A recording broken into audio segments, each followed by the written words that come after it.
This is an advertisement by BetterHelp. January arrives with a sense of expectation and change. But real change is rarely loud or dramatic. It's noticing what no longer needs to be there. Thoughts you keep turning over even when they're not helping. And when you live with those long enough, they can start to feel normal until you pause and see them more clearly. That's where perspective helps. Not fixing yourself, just creating space to understand what's been weighing you down. Therapy can offer that space, a clearer view of your own patterns and what's worth holding on to. BetterHelp makes starting straightforward. You answer a few questions and they match you with a qualified therapist. If it doesn't feel right, you can switch at any time. Whether you're into New Year's resolutions or not, working to better yourself is something everyone should do. And you don't even need to bulldoze your life to do it. Simply use BetterHelp. BetterHelp makes it easy to get matched online with a qualified therapist. Sign up and get 10% off at betterhelp.com/restishistory. That's betterhelp.com/restishistory.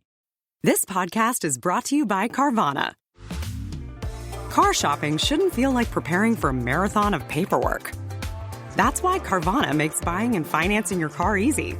From start to finish, search thousands of vehicles with great prices. All online, all on your time. And when you're ready, your new car shows up right at your door. It doesn't get better than that. Buy your car the easy way. On Carvana. Delivery fees may apply.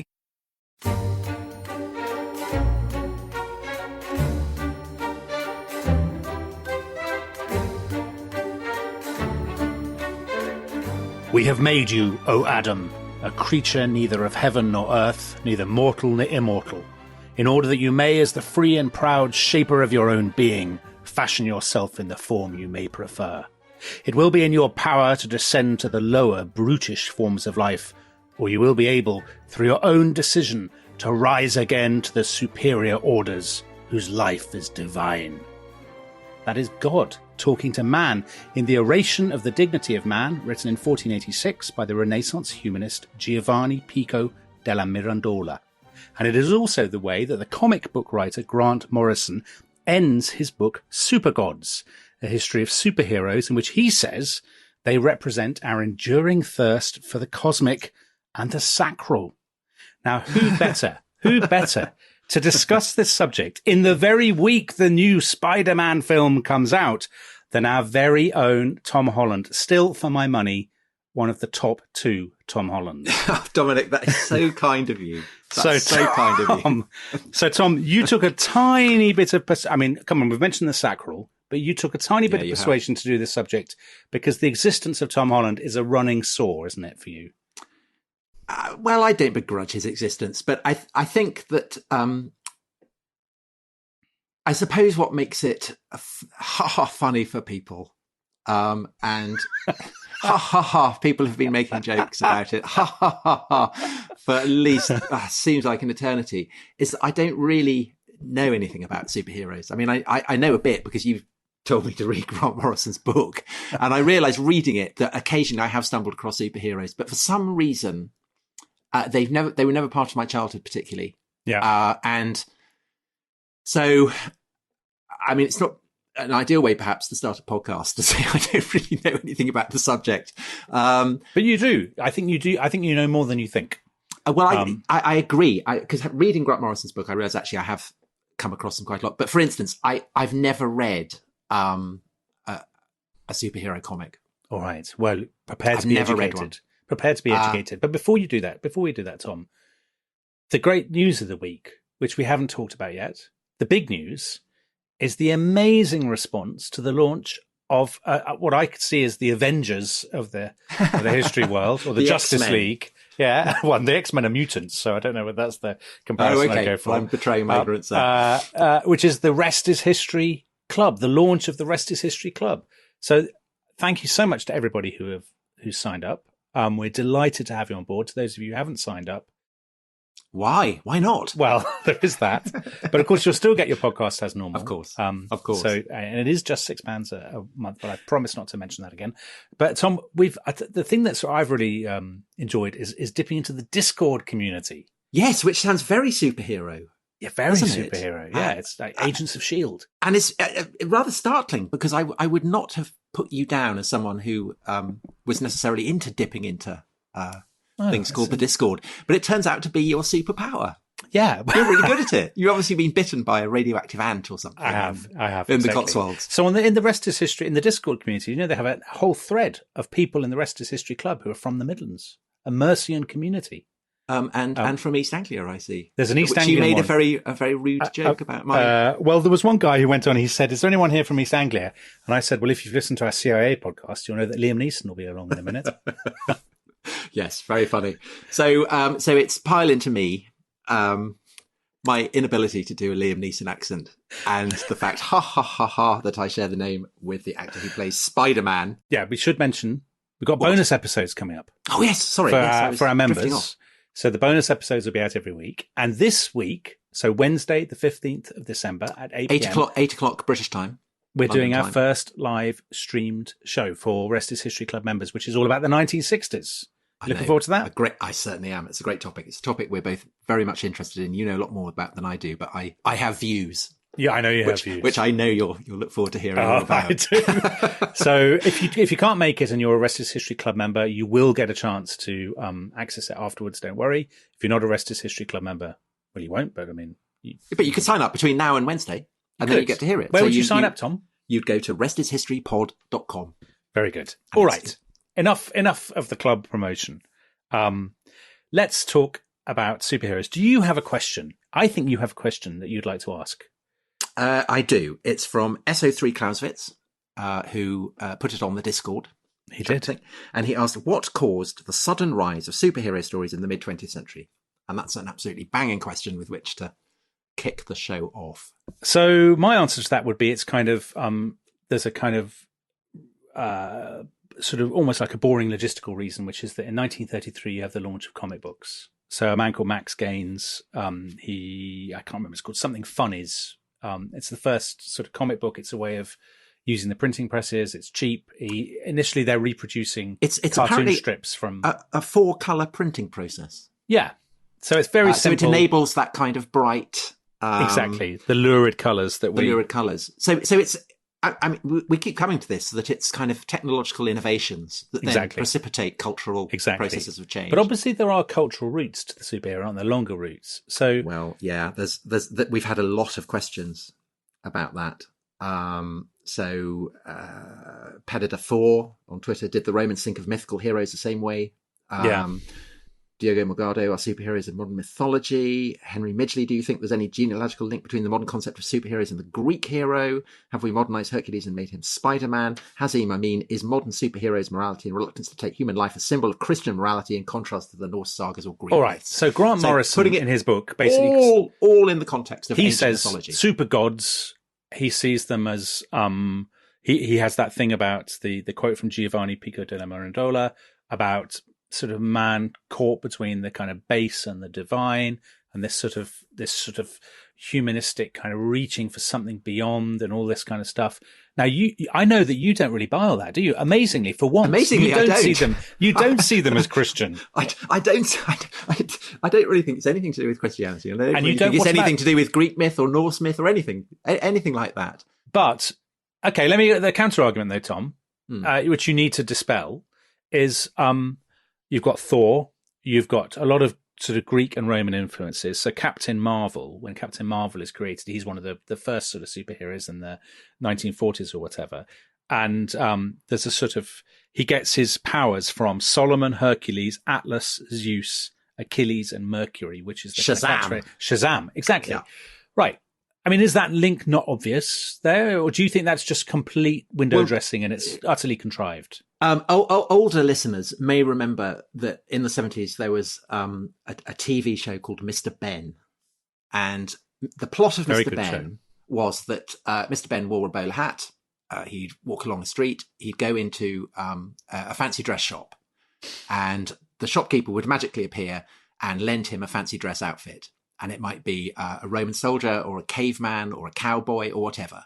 Yeah. And Mr. Ben would go into the changing room and he'd put this outfit on, and then he'd enter a kind of magical world where, if he'd put on the caveman show, there'd be dinosaurs. If he put the Romans on, he'd be, in ancient Rome or whatever. And so it would go on. I mean, I think that basically that's the level that superheroes operate on. These are essentially, it seems to me, vigilante figures. Yeah. They're bred of the very specific circumstances of kind of American history, Which we'll come attitudes to, towards yeah, social history, attitudes towards policing, attitudes towards the individual picking up arms to defend the American way of life. Mm-hmm. And basically, these are people who are cosplaying. They are characters that may well, you may well get Thor, you may well get Wonder Woman drawing on the Amazons or whatever. But we're not in the level, say, of Tolkien with his fantasy. Yeah, clearly drawing on a deep knowledge of ancient literature, ancient myth, Christian myth, whatever, to amplify his world. None of these characters seem really to have any interest in that. I mean, it's about fights, it's about costumes, and that's basically the limit of it. And that's true whether it's the most basic kind of wham bam kind of Adam West type Batman cartoon shows where it's played for laughs and it's camp, or the kind of the Watchmen, the dark, the somber, the kind of Finnegan's Wake version of comic book. They're still not really interested in any of these kind of mythic antecedents. I think they're interested in America. Yeah. 20th century America. But hold on. Okay, they're interested in 20th century. They're born in 20th century America, and particularly in the 1930s, and we'll come to that in a second. But for example, Ian B., who's one of our Athelstan members of the Rest is History Club, he asked a question on the Discord chat, and he says, there's a compelling argument that Sherlock Holmes is the original superhero. Do you agree? Or he asks about other figures from history who lay the groundwork: Achilles, Alexander, King Arthur, Robin Hood.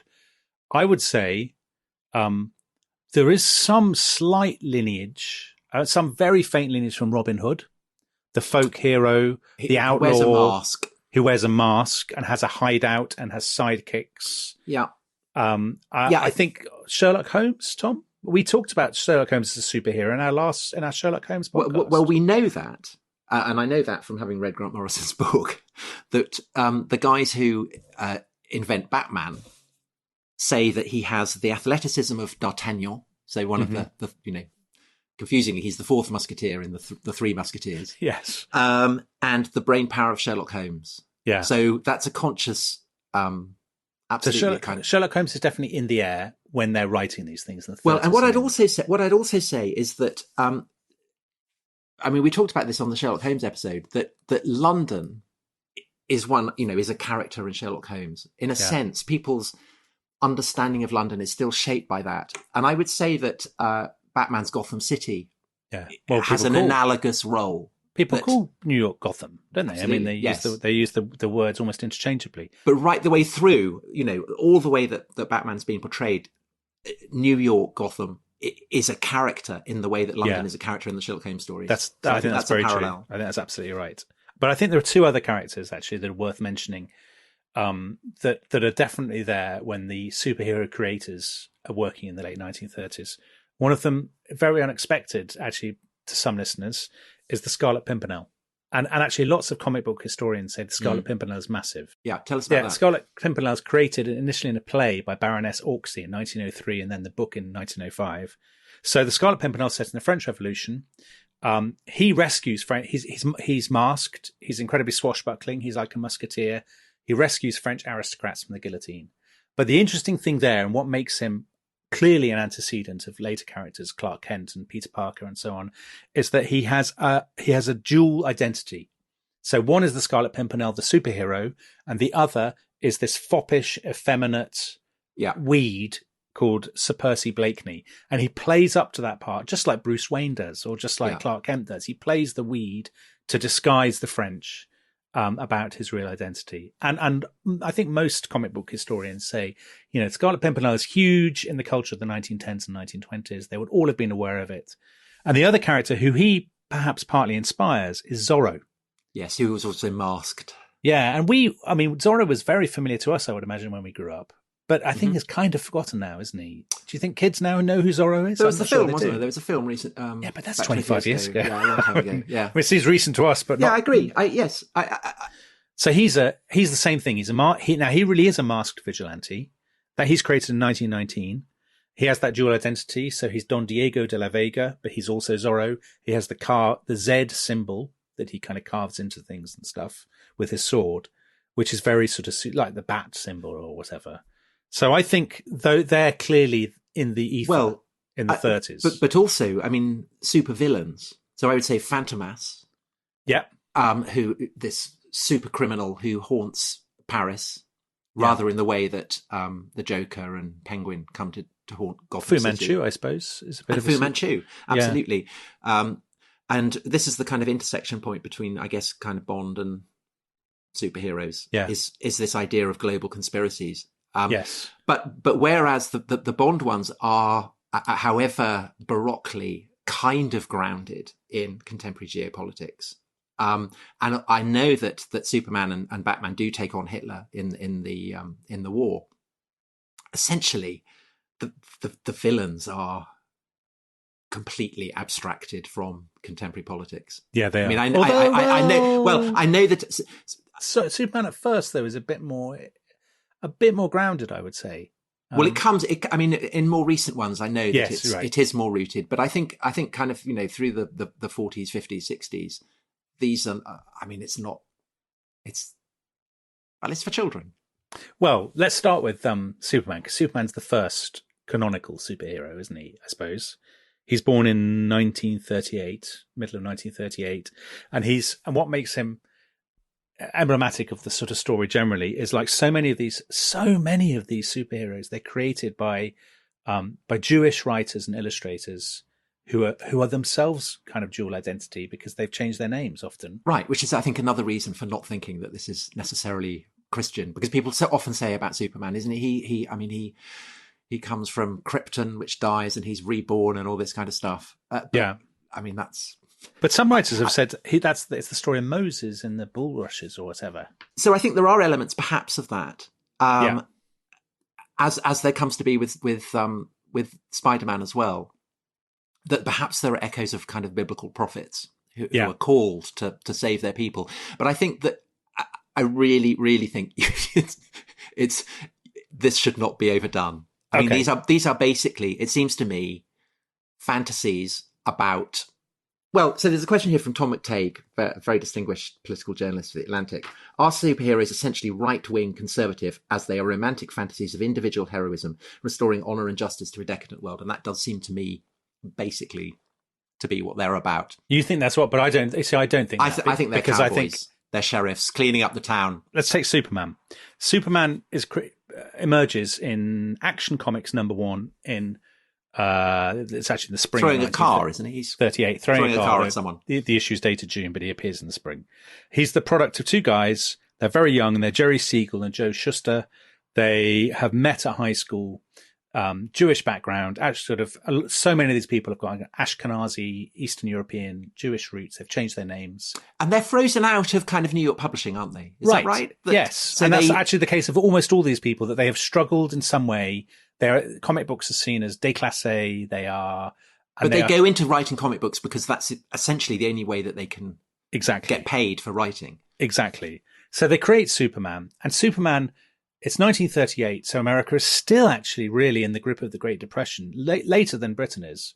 So it's politically very febrile.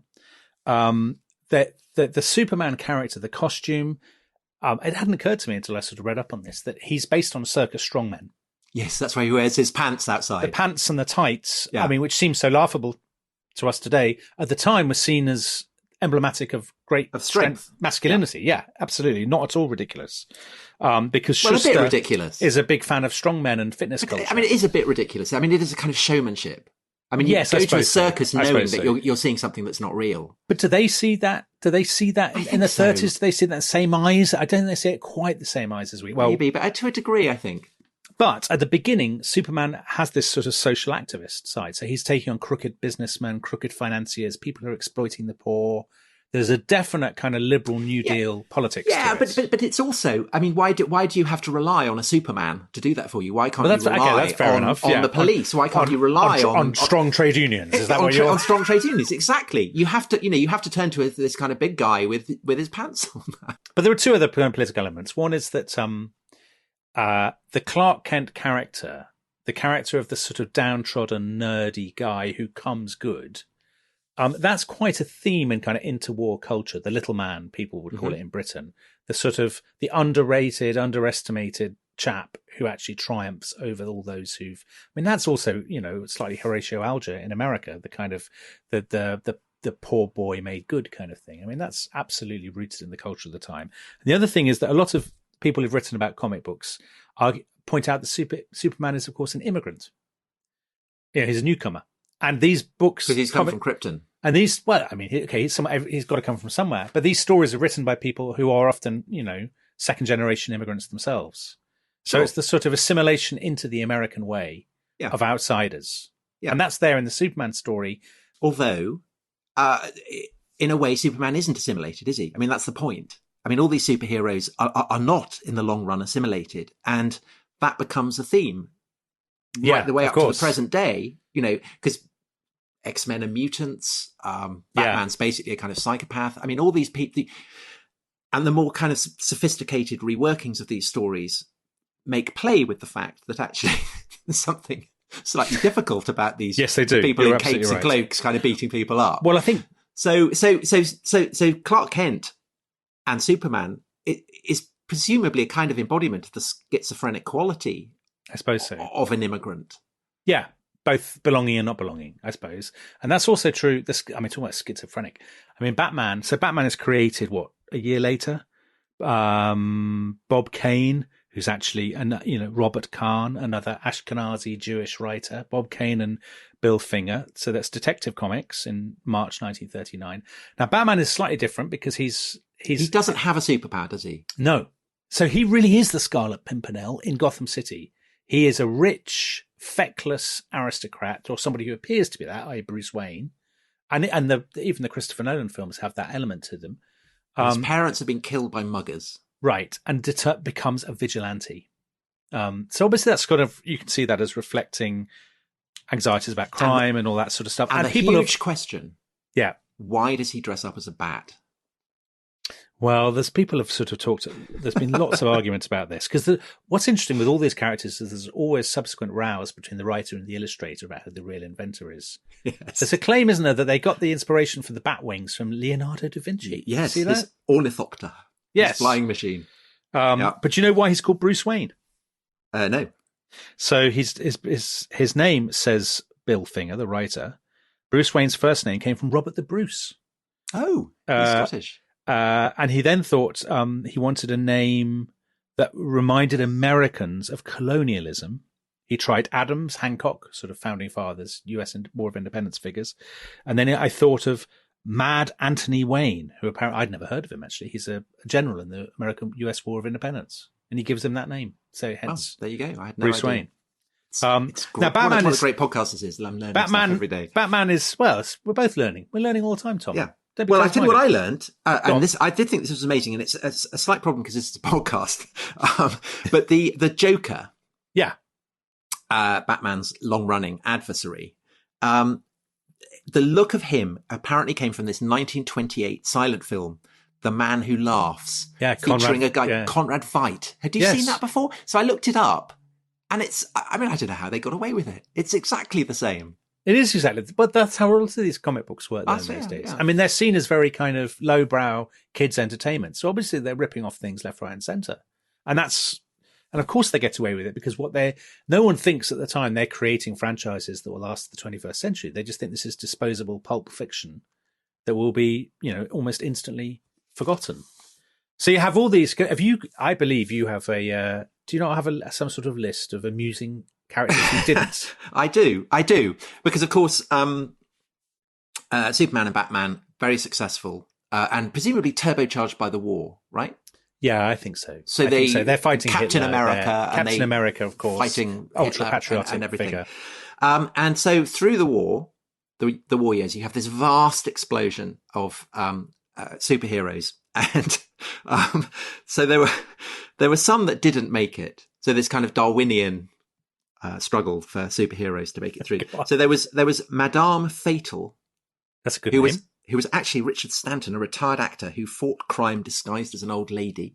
Okay, that wasn't. I can see why that didn't work out. This is one mentioned by Capel Loft, who is obviously trying to suck up to us after. So formerly a friend of the show, then kind of a. He set up a rival World Cup of Kings and Queens. But now he's changed his ways. He has. He's reformed. And he nominated the Deacon, who is a reformed burglar who fights crime disguised as a Church of England clergyman. I can't understand why that hasn't caught on. Why don't they make films about him? Marvel all over that. Why isn't Tom Holland playing the Deacon? That's my question. There's the Gay Ghost. What's the Gay Ghost do? The Gay Ghost is an 18th century nobleman in Ireland who's a ghost. Right. Okay. And that's his superpower. He's a okay. ghost. I can but kind also, of see. Yeah. There's a super villain called the Sportsmaster, whose villainy consists of throwing sports kit at people. Well, like kind of a cricket box or like exactly some cones. Exactly. Or I was kind of thinking, those things that you jump over in kind of 1950s gyms, sort of hurdles. Yeah, and medicine balls and things like that. But I mean, I would find that terrifying, actually. Yeah, I know. But I mean, how do you go around being, robbing banks or whatever, lugging a great bag full of sports kit, just in case you're attacked? So you can kind of see why that one didn't work out. Yeah. Anyway. That's terrible. There's a fellow who's got a lot of bees. No, isn't there? A man who's got lots of bees hidden in his belt. And he releases them. I can't remember what he's called, the red bee or something like that. Yeah. Anyway, it's all very. But somebody who it has nothing. This has nothing to do with ancient antecedents or. Well, no, but it's history, isn't it? Because I mean, it's the culture of the 1930s and 40s, and actually, it is. But what I'm saying is that this is not drawing on deep-rooted. It's not cultural memories of. Okay, here's a character for you, Tom, that does draw on deep-rooted memories, i.e., the myth of the Amazons. So all the characters we talked about have been Wonder Woman. So Wonder Woman is she arrives. So if I had Superman 38, Batman 39, Wonder Woman comes along in 1941,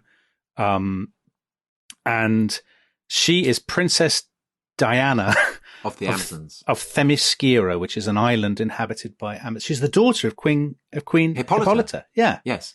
So she has a very impressive kind of ancient world pedigree, doesn't she? She does, but she is, this is still Mr. Ben. Right.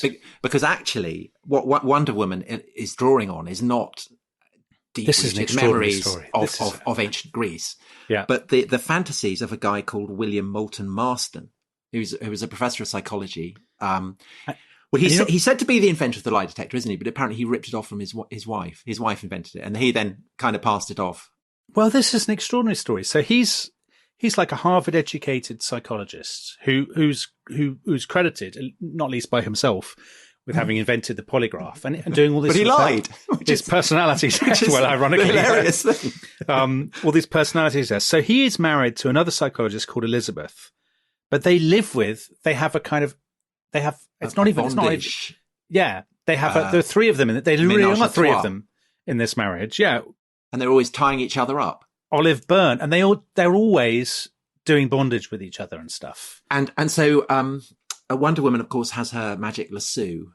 Yeah, which she's always tying people up. But more germanely, Wonder Woman herself is always being chained, bound, gagged.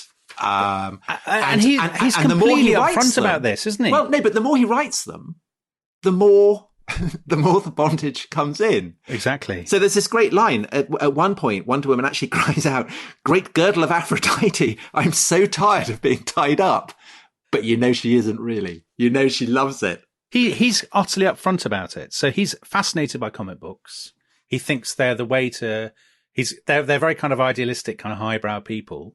Marston and Byrne, or whatever they're called. And he says himself, Wonder Woman is psychological propaganda for the new type of woman who I believe should rule the world. Mm. He says too many girls lack force, strength, and power. He wants to.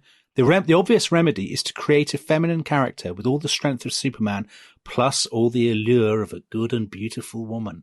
Well, he thinks that there is strength in submission. So there's an amazing plot where Wonder Woman rescues a group of women who've been enslaved by an evil Nazi, and the Nazi gets defeated. But the twist is that the girls who's been rescued then miss being slaves. So Wonder Woman sends them off to the Amazons, where they can all live happily as slaves. It's very strange. There's another quote from him here. The only hope for peace is to teach people who are full of pep and unbound force to enjoy being bound. Only when the control of self by others is more pleasant than the unbound assertion of self can we hope for a stable, peaceful human society. And the risk of women not being allowed to express this is conveyed through the character of Dr. Poison.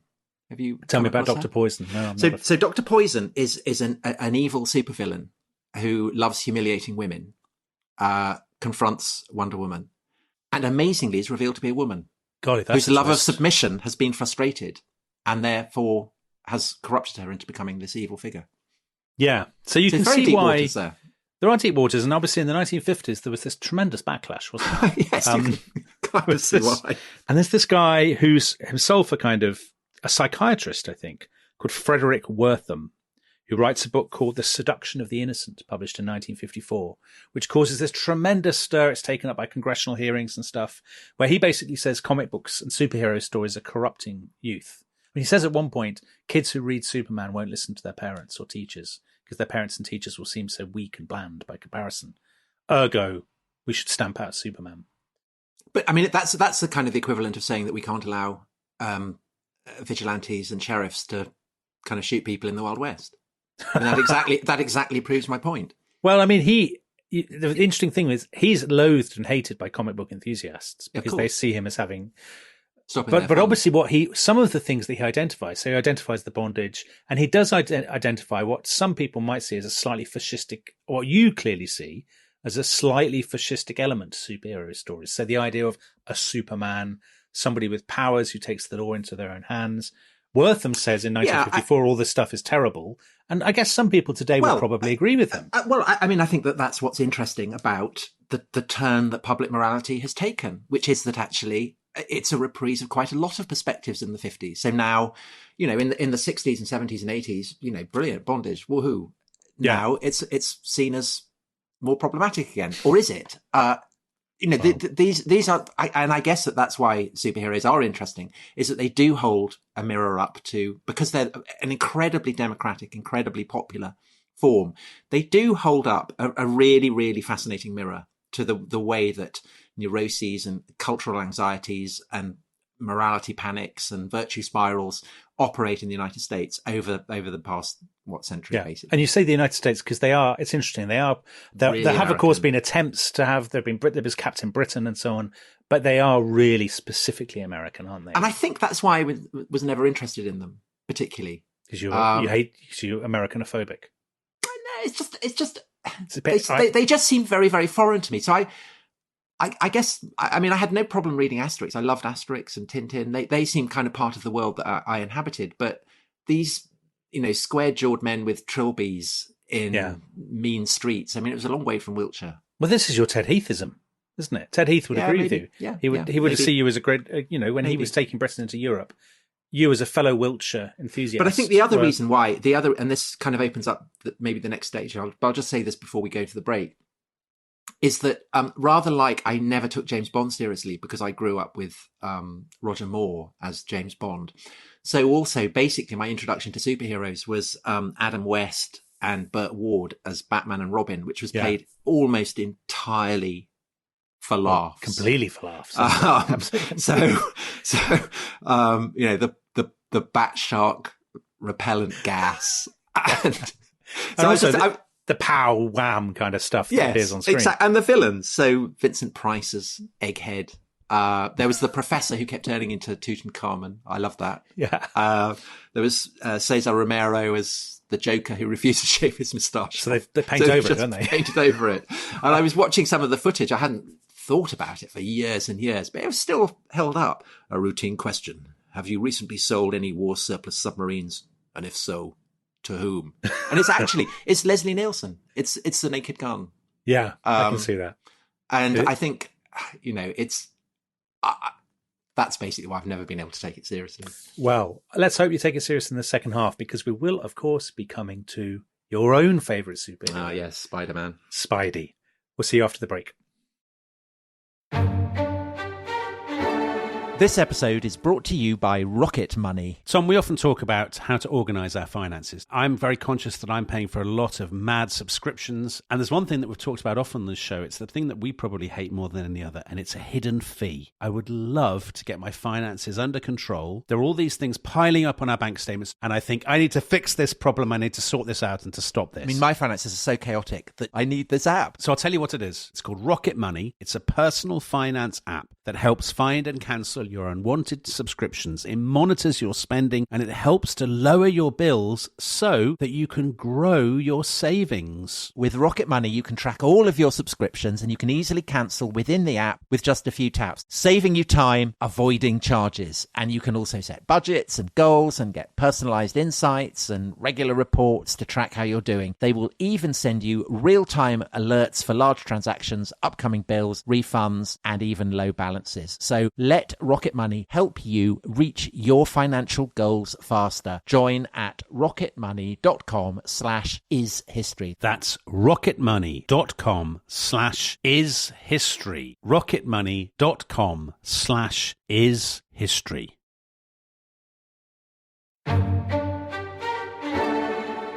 So, Dominic, before we get back to superheroes, it is time to talk about Unheard, our favourite online magazine. Yes. And regular listeners will remember that a couple of weeks ago you were talking about an article that you had in the works, and I asked you to say what it was, and you were being very coy about it. But it's now, well, it's now come out, hasn't it? And what was it about? It was all about, so it's the 20th anniversary of the release of The Fellowship of the Ring, the first J.R.R. Tolkien, Jackson. Lord of the Rings, Peter Jackson film. And who then went on to do better things. Peter Jackson. Get Back. It's not better than the Lord of the Rings. It's very similar. Are you mad? Are you mad? Group of friends overcoming Terrible danger odds. and tribulation to achieve great things. Yeah, so it's 20th anniversary of the Lord of the Rings, and they said, do you have anything to say about the Lord of the Rings films or the Tolkien phenomenon? And I always have things to say about Tolkien, as you know. And the people at Unheard were very kind enough to indulge me.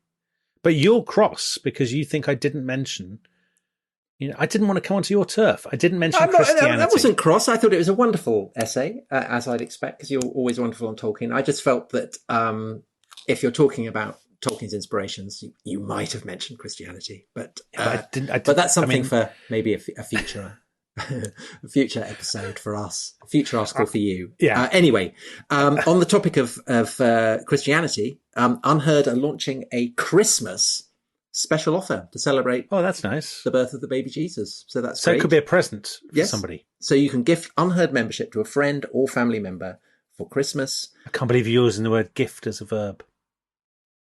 I just did, didn't I? Yeah. But do you do that normally? I started doing it in the London Olympics, where people podiumed and medalled. Oh, meddling. You're very into verbing. Yeah, verbing. Anyway, you're distracting me from what I meant to be reading, which is, if you know someone who could do with confronting some different perspectives. Do you, Dominic? Do you know someone who could do with confronting some different perspectives? Yeah, I do. Actually, I know loads of people. Well, in that case, Unheard membership could be for them. It says they could benefit from questioning some of their certainties. Yes. Yeah, I do. I know a lot of people like that. All academics. That's your Christmas gift, and it's sorted then.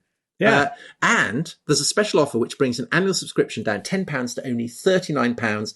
And there's an Unheard bag with this fabulous label on it, immune to herd mentality.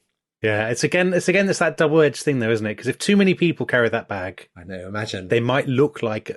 Imagine a herd, well, they'd look like a herd. They would. That's what worries me. I'm always worried with Unheard, whether somebody will set up a rival website called Herd if Unheard become too successful. But clearly we're not at that stage yet.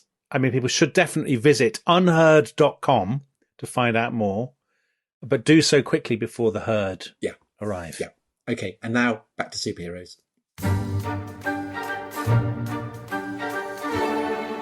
The most popular Marvel hero is much lower on the social scale. He is the maladjusted adolescent Spider-Man, the only overtly neurotic superhero I've ever come across. Spider-Man has a terrible identity problem, a marked inferiority complex, and a fear of women. He is antisocial, castration-ridden, racked with Oedipal guilt, and accident-prone. How can a Really? character as healthy as Superman compete with this living symbol of the modern dilemma? This neurotic Spider-Man, the super anti-hero of our time.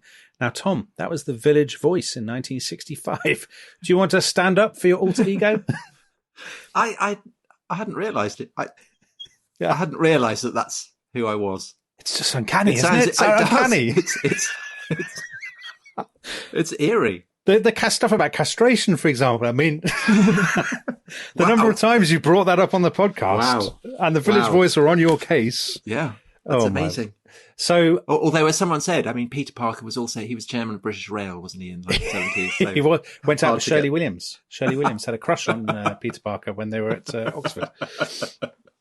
So we're now coming. So the stuff that we're talking about in the first half is known by comic book enthusiasts as the golden age of comics and of superheroes. I thought it was also the Silver Age. Isn't no? I think this is according to Grant Morrison, the golden age is the Second World War. Yeah, we're about to talk about the Silver Age, and then the Silver Age is the 1950s. So what's Spider-Man? When Superman was drawn by an artist called Wayne Boring. Oh, I knew you wanted to mention Wayne. Yeah, Boring. I did. That's funny. I think the Silver Age goes into the 60s. Does it? And that's where you get the It's like debates over the Renaissance, isn't it? It is. When does it begin? When does it end? I mean, there's these crazy rabbit holes. Yeah, the long 19th century. I've spent hours on the internet just getting deeper and deeper, totally out of my depth on the difference. So there's two different Captain Marvels, one belonging to DC and one to Marvel. Very confusingly. So anyway, tell me about DC and Marvel. I don't understand this. So they're just rival companies. It's very simple, and they're rival companies, and they're both associated with with slightly different eras. So they've had different names. So DC is the classic ones. So Batman DC is Batman, Superman, and so on. Marvel's heyday comes in the so-called Silver Age, and what they have Stan Lee and a guy called Jack Kirby and a guy called Steve Ditko. Again, of all of them, we've got Jewish backgrounds, so dual identities, based in New York. And this is the one that's a coherent world. Yes. And what they do, which is brilliant, is that they, unlike DC, realize that they have to adjust to a completely new kind of generational tone in the early 1960s.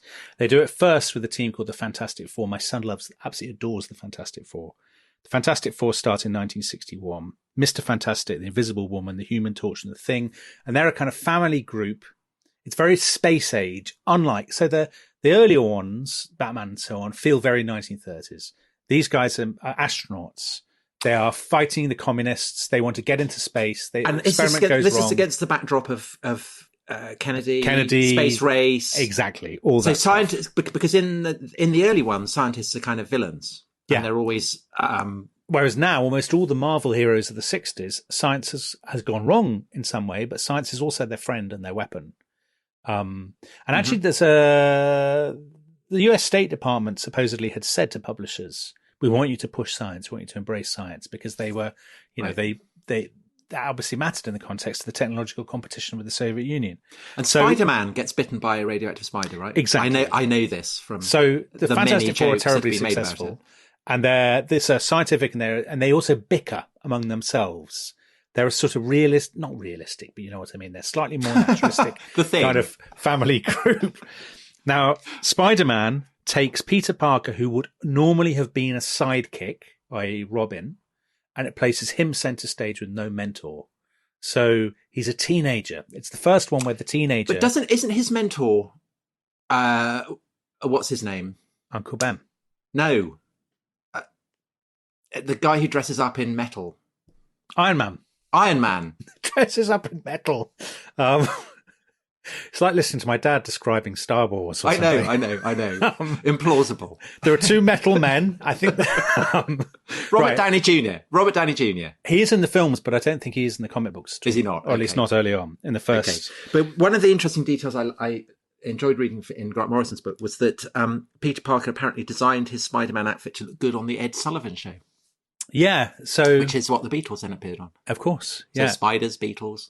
So Peter Parker is very much rooted in the world of the 1960s. He's at high school. Later on, when he goes to university, some of his classmates are involved in demos and student protests and things. And so that's why it matters that the other Tom Holland looks young. It has to look young. You can't have an older But the other Spider-Man. ones didn't, did they? They did. Tobey Andrew Maguire, Garfield Andrew and- Garfield. They were a tiny bit older. Tom Holland's probably the youngest. Tom Holland, I mean, you are Tom Holland. He's probably the youngest. And the most firmly rooted in that kind of high school, high school stuff. And of course, you know who says, with great power comes with great responsibility, Tom? Spider-Man. No, Don't know. nobody says it. Don't they? The line is actually, with great power, there must also come great responsibility. My son was very keen that I point this out on the podcast. Okay, and that's it's Stan Lee who says it. It's the narrator Stan Lee, the head of Marvel Comics, Stan Lee, just give them a lot of action and don't use too many words.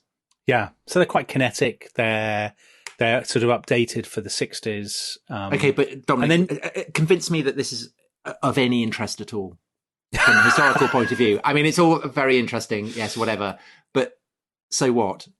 I think it's a huge part of American popular culture in the 1960s. It obviously, but what's it telling us about America? What's it revealing? What mirror is it showing up to the cultural neuroses of the age? I think what it is that Spider-Man and similar comics, they wrestle with kind of social issues of the 60s and later in the 70s. So, for example, there's a character called Green Lantern. In 1970, they have issues all about drugs, all about the war on drugs and so on, and drug addiction and things. And you get Black Panther. Now, you with your with your sort of Wankada, or is that right? Yeah. Wakanda. I think Wakanda. I think it's. I don't think it's called Wankada. No, it can't be called Wankada. Even you, with your imperviousness to the fear of cancellation, you're not going to slag off Black Panther because Black Panther. I don't know anything about it. I don't know anything about it. A sort of touchstone for diversity in Hollywood. People are very excited about Black Panther, but Black Panther was started in 1966, and he's the first kind of really successful black superhero. And which came first, the Black Panthers or Black Panther? That's a really good question. So were the Black Panthers naming themselves after a superhero? I don't know. Maybe people should go onto the Discord chat and no, I think you should look it up on Wikipedia right now. Right. Live research. Live research. Okay, fine. Because I'll be honest, if the Black Panthers named themselves after comic book, then it will matter. I'm going to think less of them. God, there's so much tension riding on this. Origins. But then if Black Panther is named after the Black Panthers, then that's that's kind of quite edgy. So they named themselves in October 1966. They adopt the Black Panther logo in their own organization, black uniforms and all that stuff. And when does the comic start? The tension, Tom. It's massive. This is so exciting. Have we ever done research live? Live research.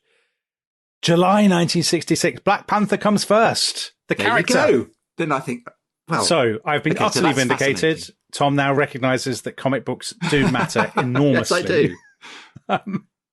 Yeah. I don't know whether they knew of the comic, though. Were they reading the comics? It seems a bit of a coincidence. Yeah.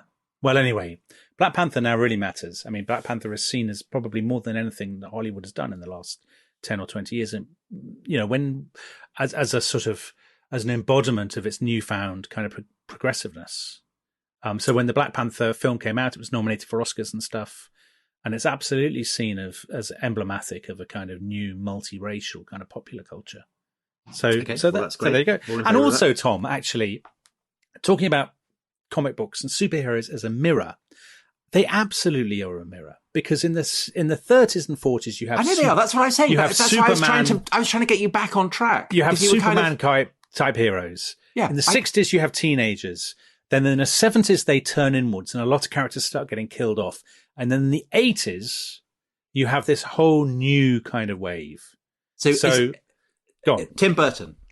The Tim Burton film. No, before that. So what's happening in the 80s? So there's a guy called Frank Miller, who you will know because of 300. Oh, I do know Frank Miller. Yes, so The Dark Knight Returns. The Dark Knight Returns, and now you have an older Batman. It's much more aggressive. It is much more... I mean, Frank Miller is kind of a libertarian, isn't he? Very conservative. It's much more incredibly violent. And The Dark Knight Returns, and you must like this, is it's an America where Reagan is about president. Kind of 120. Yes, exactly. Where Reagan is president. And the for life, same thing in Watchmen, which I'm sure we'll come to in a minute, where Nixon is still in power. Yes. So there's a kind of weird thing going on where Republican presidents never retire. So what's going on it's a sort of paranoid imagination of comic book writers. Comic book writers tend not to be, sort of centrists, steady as she goes, establishment centrists. They tend to be on the kind of, you would say, the ideological fringes, if the left or right. Frank Miller on one side, Alan Moore, the great British comic book writer. He's British, because quite a lot of these kind of edgy reworkings of American standards have they're coming from British art schools, right? Absolutely. So Alan Moore, who's from Northampton, he writes this absolutely classic comic book called Watchmen, listed by Time magazine as one of the 100 best books of the 20th century. I've seen the film. I had no idea what was going on. The film is not as... The comic book is absolutely fantastic if you like comic books. And actually there's a TV series that came out 2 years ago that won tons and tons of Emmys and was absolutely brilliant, because so the comic book is basically saying slightly, what if superheroes were real, and what if they had carried on living? What would and it they be helped like? America to win the Vietnam War, didn't they? Yeah. What would it be like to be a costumed vigilante, with or without powers? And actually, it also picks up, because it has a superhero who basically becomes God, called Dr. Manhattan. He goes and lives on Mars. He has the power of life and death. He can kind of remake reality as he sees fit. But it's not as good as Kick-Ass. I haven't seen Kick-Ass. Oh, Kick-Ass is great. Kick-Ass is about a comic book fan who dresses up as a superhero. But then what the TV series of Watchmen does, which I think is really interesting, and again a very good mirror. So that came out about 2 years ago, and that took the Watchmen story a level further, because it set it against the backdrop partly of the Tulsa race massacre in 1921. This great sort of terrible moment in American history. Aerial attack, isn't it? Supposedly aerial attacks on a black quarter of Tulsa, then the most thriving black city in America. And what the Watchmen TV series does is it points out the sort of similarity. I mean, masked vigilantes, that's what the Ku Klux Klan are. They're masked vigilantes. Right. So I'm right. So it is a right-wing fantasy. Well, I mean, that is what that series kind of plays with. Is that are they on the side of the poor and of justice and all that sort of stuff? Or are they kind of fascistic, which is also what you see in the Christopher Nolan Batman films. Yeah. The Batman figure. So in the final film of the Christopher Nolan Batman films, The Dark Knight Rises, I think. That's the one with Heath Ledger? No, that's the middle one. So it's the one with Tom Hardy. Where you can't hear a word he says. Got his mask. Yes. I am Gotham's reckoning. All that kind of stuff. So in that film, there are sort of Tale of Two Cities quotations and stuff like that. There's a revolution in Gotham that Bane causes, and Batman is basically fighting on behalf of the forces of order, the establishment, the rich, because he's rich, of course, himself. That's Bruce Wayne. Yeah. So that's sort of having some fun, I think, with the politics of it. But actually, what's really interesting is that I think we've talked about this before with Bond, how in the 21st century, you just can't do unironic, unself-conscious, heroic superheroes anymore. They have to be conflicted. There has to be a traumatic backstory. Okay, so why is that, do we think? Well, I think there's because obviously one of the things that intervened. So we've got a question here from Sam Burrows. In the wake of 9/11, recessions and pandemics, do you think the current obsession with superheroes is actually a product of nostalgia, a longing for a time in which things felt good? Presumably, if you're saying it's impossible to have unironic superheroes anymore, that's not the case. I don't know. Are the Marvel films nostalgia? I don't know, because they're appealing to people who are younger than us. So what are they nostalgic for? My son, who is 10 in a few days, he and his friends all love the Marvel films, but they don't like them out of nostalgia. I mean, they have no interest in being nostalgic. The X-Men films that I saw, because my daughter got very into them briefly, were based around there was the Bay of Pigs episode. Right. The Cuban Missile Crisis. Yeah. And then there was one about an attempt to stop the Vietnam War. So that kind of was nostalgic. Very rooted in, and it involved Wolverine going back in time. See, I think there's a general retreat from heroism, isn't there? And that if you were being sort of, if I was writing an essay about it for Unheard, I would sort of going against the herd mentality. Exactly. I might well say that it was a sort of loss of faith in the West. I mean, is that too? Well, I agree, because you see the same thing with Westerns, which seem to me very analogous. Yeah. That it's about good guys cleaning up, sorting out the baddies. But you can't have an unironic Western now. No, I mean, in all these films, and you talked about Black Panther. I mean, is it not also tied up with anxieties about white privilege, of whom I guess Bruce Wayne would be the absolute embodiment. So I mean, interesting because there's a Robert Pattinson version of Batman that's coming out that looks from the trailer, look incredibly dark. And actually that's been the trend since that The Dark Knight Returns, Frank Miller stuff, so that Batman becomes more and more of a villain. I mean, there's that scene that you almost always get. You got it in the last Bond film. You get it in everything now. We're not so different, you and I. You know, the villain talking to the hero, and you're like, oh, that's very profound. They're two sides of the same coin. But you see that. Wouldn't it be great to see, the Adam West style? Pow! Yeah, Zam! And the hero saying, actually, we're very different. Yes. You're a villain. I'm taking you in. Exactly. Commissioner Gordon. Yeah. Cuff him. Yeah. Yeah. I think there'd be a market for that. I think that's probably the way to go, isn't it? When I set up my studio, there'll be some sort of. There will be some sort of generational backlash, and there'll be as there was in the 70s with the creation of Star Wars and the demand for kind of a clearer line between good and evil. Don't you think that'll come eventually? We don't have to stay immersed in kind of cynicism forever, or do we? I don't know. Well, cynicism, man. Yeah, that's your power. Yes. Pessimism, man. Multiple people actually have asked us this question: which superhero do we suit best? Stephen Clark, for example. So, Tom, if you were a superhero, who would you be, or what would your? I'd probably be the Deacon. You'd be the Deacon, or maybe the Sportsmaster. Yeah, because you're cricketing. With my cricket bat, I just hurl. Yeah. Who do you think I would be? I think you'd be. Would you be the Incredible Hulk? Yeah, I do spend a lot of time getting angry, so and I do go green when roused. So yeah, maybe I'll take it. Yeah. No, I think. I mean, obviously, I'd be Thor. Would you? Why? Yeah. Brawny, good looking, great with a hammer.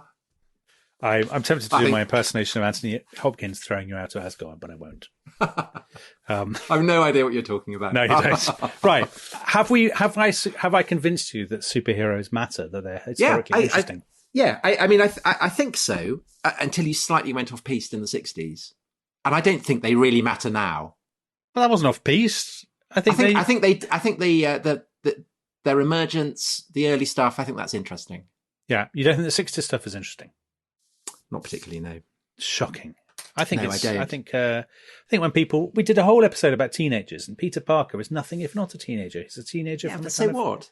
I mean, it's like the Monkeys. Would we do an episode on the Monkeys? I mean, it's basically the Monkeys, isn't it? I suppose it is a bit, but we did the Monkeys in a kind of weird suit. Yeah. All right. Well, but one final question, which is, I think another reason why I'm quite actively hostile to the whole thing, is that I feel bullied by people wishing you happy birthday on Twitter under the impression that you're 17. I feel bullied by the kind of juggernaut quality of this essentially special effects driven. I mean, I the ones that I've seen, I'm with Ridley Scott and Martin Scorsese. Martin Scorsese. I think they're stupid and dumb and. I think that's too harsh. I think they are. I think they are. I'm aware, but I'm 53. They're not. I was never interested in the first place. So I'd be interested in your view on. I mean, they do seem to me expressive of a kind of new era of American cultural supremacy. So they seem to me the cinematic equivalent of the dominance of Google and Apple and Amazon, these vast. Colossal edifices before which everyone else are just kind of tiny little. I think there's a lot of truth in that. Spiders, dare I say? I think there's a lot of truth in that. I think they have sucked it. I think they're extremely well made and they're very effective. I've actually never seen one without falling asleep because I find the narrative so formulaic that I actually find them quite boring. But I can't help noticing that all the 9 and 10-year-olds, they love particularly them. Boys, are my acquaintance. I love them. The one thing I will say is I think the air is seeping out of that balloon because I think their box office returns have been dwindling a little bit in the last couple of years. Trounced by James Bond, I gather. Yeah, well, I mean, yeah. Although it'd be interesting to see how Spider-Man does. I hate my name. Are you going to go and see it? I'm not, no. So Tom Holland is doing something else now, which is gutting for you, isn't he? What's he doing? He's doing Fred Astaire. Fred Astaire. He's a great dancer. I Is mean, he? you must have seen him. Have you Tom seen Holland? When? Do the When famous thing where he is Fred Astaire and then he turns into Rihanna. You must have seen that. No, what is that? Oh, it's brilliant. It's how he announced himself when he got named as Spider-Man before the first Spider-Man film came out. Yeah. He went on this kind of dance-a-thon where you have to, dance to well-known music. Yeah. And he comes on and he's Fred Astaire and he's got the umbrella and it's raining. And then he goes off and he comes back on. He's dressed as Rihanna and he does Umbrella. It's absolutely brilliant if you haven't seen it. He's dressed as Rihanna. Yeah. He looks, Isn't he that looks quite? good. Isn't that quite risky now? I mean, cultural appropriation and all that kind of stuff. No, he's non-binary. Is he? He's not. You've made that up. Two spirits. not. Well, it's Two no, it's spirits. he's making play with gender stereotypes and Is norms he? and things. Right. Yes, it's You heard it here first from Tom Holland himself. that's what it's all about. And on that bombshell, I think He's obviously paying homage to Madame Fatale, of course the he was. retired actor who So fights crime disguised as an old lady. it's goodbye from me, the Incredible Hulk, and it's goodbye from him, the sportsman, and we will see you next time. Bye-bye. Bye-bye.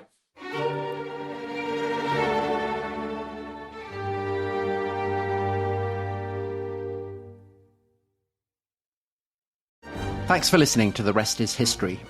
For bonus episodes, early access, ad-free listening, and access to our chat community, please sign up at restishistorypod.com. That's restishistorypod.com.